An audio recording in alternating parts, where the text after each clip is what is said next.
新加坡男星冯伟忠日前在纽西兰参加军事演习，在维修榴弹炮车时遭斩压重伤不治身亡，得年28岁。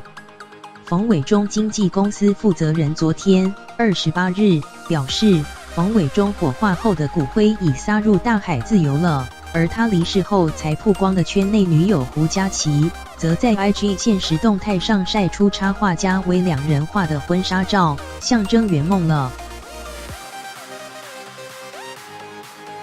冯伟忠经纪公司负责人许正荣昨天在 IG 上代替冯伟忠父母发文表示，冯伟忠自由了。他透露，接近午后的天气阴阴凉凉的，小船只在平静的海面上穿行。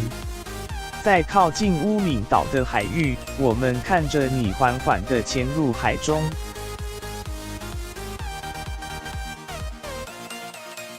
反复的道别，终于也要画上句点了。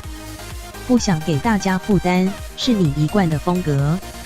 潇洒自如，是你一直以来的个性。贴文一出，让不少粉丝鼻酸，纷纷表示心疼那么好的一个他，一路好走，永远再见了。而冯伟忠艺人女友胡佳琪连日来几近崩溃，原本两人有结婚的打算，如今却天人永隔。有插画家便以两人为原型，为他们画出婚纱照，两人在画中笑得甜蜜。胡佳琪也在 IG 上分享，不少粉丝留言安慰她加油，她在另一个世界守护着你。